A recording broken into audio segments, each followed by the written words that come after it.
Okay, so another law in deductive reasoning is also called the law of syllogism. And this one is a bit trickier than the law of detachment. The law of detachment is pretty simple. Take them apart. You know this. You can conclude that then part of an if-then statement. If you know if, you know the if-then statement is true, you know if is true, you can conclude then. So this is a bit tricky. So it's called the law of syllogism. It allows you to draw conclusions from two or more conditional statements. So when the conclusion of one hypothesis of one is the hypothesis of the other. So looking at the letter soup here, we have if P implies Q and Q implies R. So let me do a little bit differently here. So if P implies Q and Q implies R. So we're going to put Q in purple and P is yellow, and let's make R pink. So Q is in both statements. So that's the key here, is that Q is the conclusion of the first statement. So if then, so Q is the then on the first statement and the if on the second statement. And they're both true. Then, see here we get this if then nonsense. Then you can leave out Q. You don't need it. So then you can just jump from P to R without Q in the middle tying them together. You can just skip it. You can smash it. You remember last year in algebra we did the smash method where we put the two equations together, and this is very similar. We're just squishing out Q. It's just squirting out of the way. So let's take a look at how that looks without this letter soup. So if a figure is a kite, then it is a quadrilateral.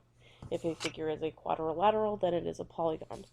So let's, using the same colors that we just used on this page for our P, Q, and R, let's go with, where's our P? Well, our P is if a figure is a kite. That's P. Our Q is then it is a quadrilateral, which we're going to do in pink. Then it is a quadrilateral. Our second statement says if a figure is a quadrilateral, that's the same. So that's Q again. Then it is a polygon. That's our new statement, which I used the wrong colors for. I'll go to purple here. Then it is a polygon. So what happens is that pink, since they're both pink, can go away. And so looking at our final conjecture, we have if a figure is a kite, then it is a polygon. So we're able to take out Q and push it out of the way. And that's completely correct. So what happens then?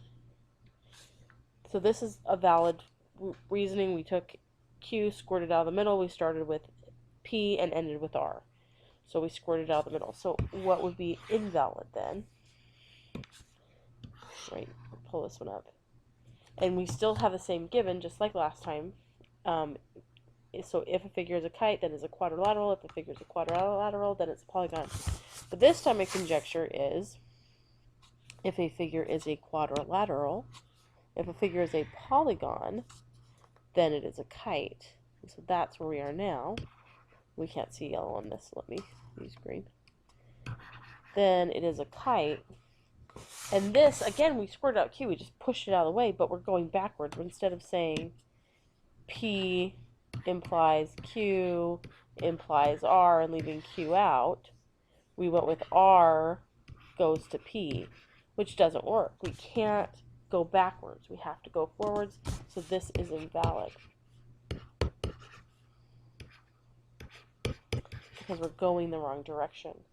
The other thing is that, so we squirt things out, but we have to go in the right direction, and that is what we're dealing with the law of syllogism.